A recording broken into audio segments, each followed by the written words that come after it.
was only later when the elitist thing came up that people felt that starting schooling in your language can be a setback for you. So we then have the so-called kindergarten schools. Yeah. Which are in English in Nigeria and maybe French in other places. Yeah. So that even people who cannot afford it will struggle to send their children to the so-called fee-paying schools because they think that the earlier you are able to learn to speak English, the better. Yeah. So, and I keep telling people, earlier does not mean better. In fact, it could mean worse. Yeah. Earlier, without the knowledge of the concept you have, it's not better.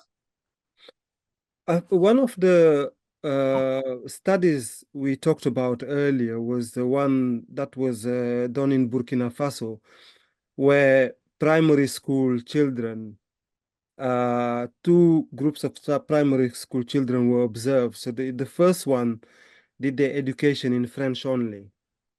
And the second one did, use, I think it was More as the main language of instruction. Yeah, they started with two or so, yeah. Yes, and French was a subject initially.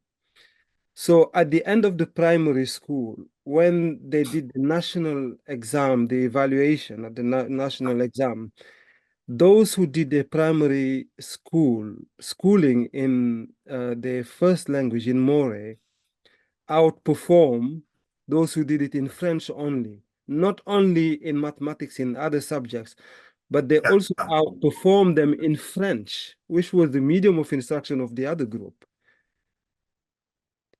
When you see that, you wonder, why are these not generalized in the African continent? Well, it's similar to an earlier experiment that we had in Nigeria, the 6-year primary project. Okay.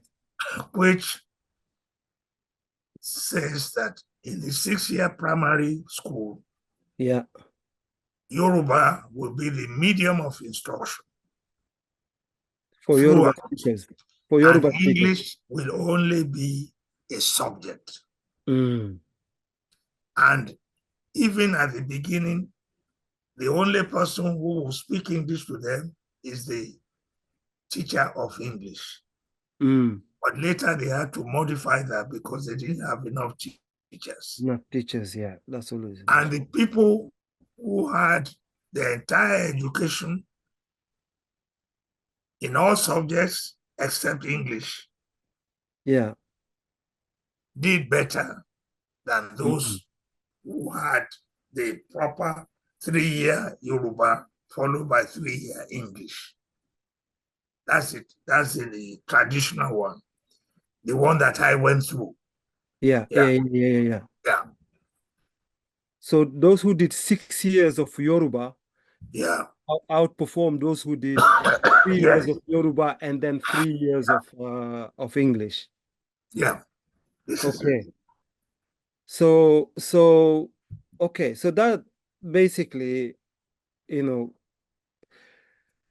it links to UNESCO's proposition that the first 6 years of education should be in a language, at least that the child understands, or their first language. Sorry.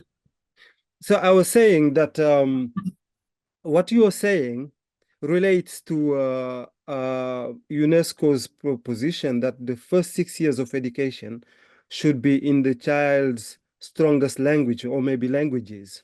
Precisely. Yeah. This is the only thing that makes sense.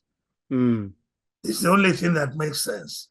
It's a language that the child already speaks. Yeah. And the transition from speaking to writing will be easier. Yeah.